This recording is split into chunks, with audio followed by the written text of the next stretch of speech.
In the natural world, the most successful species are not always the strongest or the swiftest. They are the ones best prepared for the inevitable shift in the seasons. For the modern human, the wilderness is no longer a forest of ancient trees, but a complex landscape of numbers, contracts, and unpredictable economic tides. The storm can take many forms: a sudden redundancy in a changing job market, a mechanical failure in the vehicle that carries us to work, an unexpected medical crisis that threatens our very foundation. Most of us live in a state of precarious balance.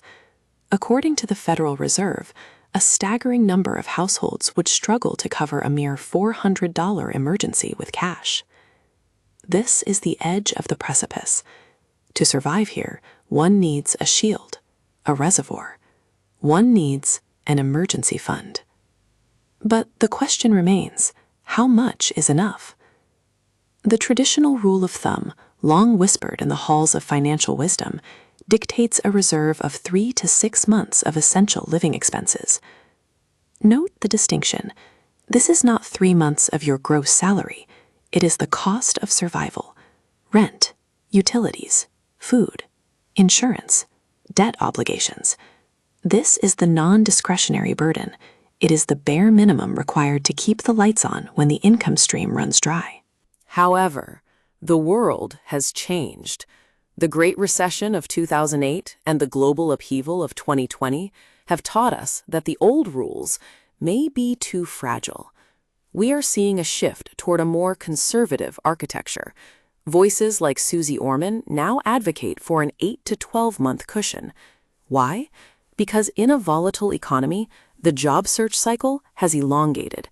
For those in the gig economy, where income fluctuates like the tides, a 3-month reserve is no longer a shield, it is a temporary bandage. Within this ecosystem, different philosophies have emerged to meet different needs. Take, for example, the starter fund, popularized by Dave Ramsey. This is a modest cash of $1,000 to $2,000. Its purpose is psychological: a small, sturdy wall built to break the cycle of debt, providing just enough breathing room to tackle high-interest liabilities without falling further behind. Then there is the psychological comfort model. Ramit Sethi argues that the number is not merely a mathematical calculation, but a reflection of one's own internal peace. If 10 months of savings is what allows you to sleep through the night, then that is your number, regardless of what the spreadsheets say. For the human mind, certainty is often more valuable than a few percentage points of growth. But where should this capital reside? In the world of finance, we call this liquidity. If the money is locked away in a volatile stock market or a long-term investment, it cannot help you when the pipes burst at midnight. Experts recommend high-yield savings accounts or money market accounts.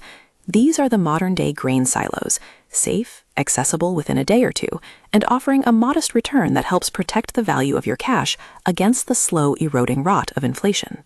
There are those who push the boundaries further, the zero-cash strategists. These individuals, often found in the financial independence movement, keep almost no cash at all. They rely on credit lines and margin loans, betting that their investments will outgrow the cost of borrowing.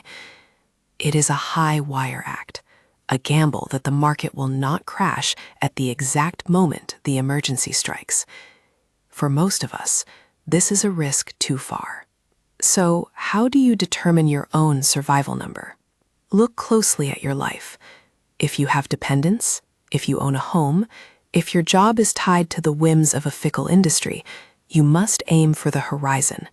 6 months, 9, perhaps a year. If you are young, debt-free, and in high demand, 3 months may suffice. The emergency fund is more than just a bank balance. It is the price of your autonomy. It is the sleep-at-night fund. It is the barrier between a temporary setback and a life-altering catastrophe. Build your wall. Ensure it is high enough to keep out the floodwaters, but not so high that you stop moving forward. In an uncertain world, the greatest luxury is the knowledge that you are ready for whatever comes next.